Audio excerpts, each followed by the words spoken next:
Sabarimala temple case को अगर 9 जजेस की बेंच सुन रही है तो ये केस कितना सीरियस और इम्पोर्टेंट होगा ये तो आप समझ ही सकते हो। इस केस में उठाए गए कॉन्स्टिट्यूशनल क्वेश्चंस, लीगल आर्ग्यूमेंट्स और पिछले जजमेंट्स में क्या कुछ नहीं कहा गया वो हम सब डिटेल में समझेंगे, पर उससे पहले यहाँ विवाद की जड़ क्या है वो आप समझ लो। तो सबरीमाला टेम्पल में 10 से 50 साल की लड़कियों और महिलाओं को मंदिर में एंट्री अलाउड नहीं है। अब इसके पीछे का कारण क्या है वो हम समझते हैं। तो सबरीमाला टेम्पल में जो देवता स्थापित है उनका नाम है भगवान अयप्पा, जो कि एक ब्रह्मचारी है और ब्रह्मचारी में भी वो नैष्ठिक ब्रह्मचर्य का पालन करते हैं, मतलब हमेशा के लिए ब्रह्मचर्य। अब यार ये नॉर्मल सी बात है कि अगर कोई व्यक्ति ब्रह्मचर्य का पालन कर रहा है, चाहे वो पुरुष हो या कोई महिला, वो अपने अपोजिट जेंडर से दूरी बनाकर रहेगा। इसीलिए मंदिर के ट्रेडिशन के अकॉर्डिंग शुरुआत से ही सबरीमाला टेम्पल में किसी भी स्त्री को एंट्री अलाउड नहीं थी। ब्रह्मचर्य का व्रत का पालन कराने के लिए भगवान अयप्पा के जो भक्त है वो किसी भी स्त्री को मंदिर में एंट्री अलाउड नहीं करते, ताकि भगवान को ब्रह्मचर्य का व्रत का पालन करने में किसी भी प्रकार की बाधा ना आए। और यही आगे चलकर एक प्रथा बन गई और इसी प्रथा को ध्यान में रखते हुए त्रवणकोर देवस्थान बोर्ड जो इस मंदिर को मैनेज करते हैं, उन्होंने 1955-1956 में 10 साल से लेकर 50 साल की लड़कियों और महिलाओं के लिए मंदिर में एंट्री अलाउड ना करते हुए एक रूल बनाया। अब यहाँ ये 10 साल से 50 साल का एज ब्रैकेट क्यों है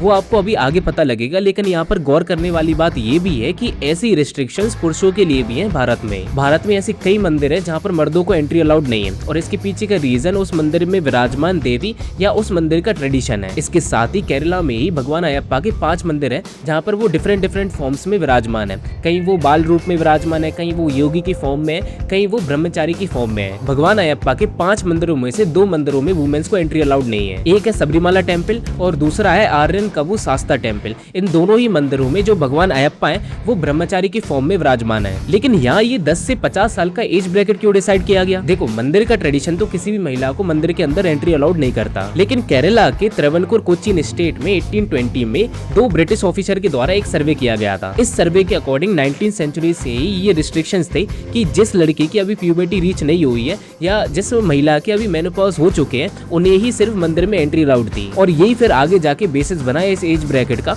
जहाँ पर रिप्रोडक्टिव और मेंस्ट्रुएटिंग एज में जो वुमेन्स हैं उन्हें मंदिर में जाने से रिस्ट्रिक्ट किया गया, देवता की जो सेलिबेसी है ब्रह्मचर्य को रिस्पेक्ट करते हुए। लेकिन आज इसी प्रथा को लेकर एक बहुत बड़ी कंट्रोवर्सी हो चुकी है। फेमिनिस्ट और एक्टिविस्ट ग्रुप्स के द्वारा आज ये कहा जा रहा है कि ये तो जेंडर डिस्क्रिमिनेशन है, ये हमारे फंडामेंटल राइट को वायलेट करता है, इसलिए 10 से 50 साल की लड़कियों और महिलाओं के लिए मंदिर में एंट्री अलाउड करना चाहिए। वहीं जो लोग इस मंदिर के ट्रेडिशन के सपोर्ट में है वो ऐसे लोगों को सूडो फेमिनिस्ट या फेक फेमिनिस्ट कहते हैं। ऐसे लोग मंदिर के ट्रेडिशन और भगवान अयप्पा की सेलिबेसी मतलब कि ब्रह्मचर्य को रिस्पेक्ट नहीं कर रहे हैं। ये फेक फेमिनिस्ट बस इसे एक अपॉर्चुनिटी की तरह देख रहे हैं लाइमलाइट में आने के लिए, उन्हें देवता या मंदिर से कोई लेना देना नहीं है। लेकिन आखिरकार यहाँ सच्चाई क्या है वो जानने के लिए आपको इस वीडियो का अगला पार्ट जरूर देखना होगा।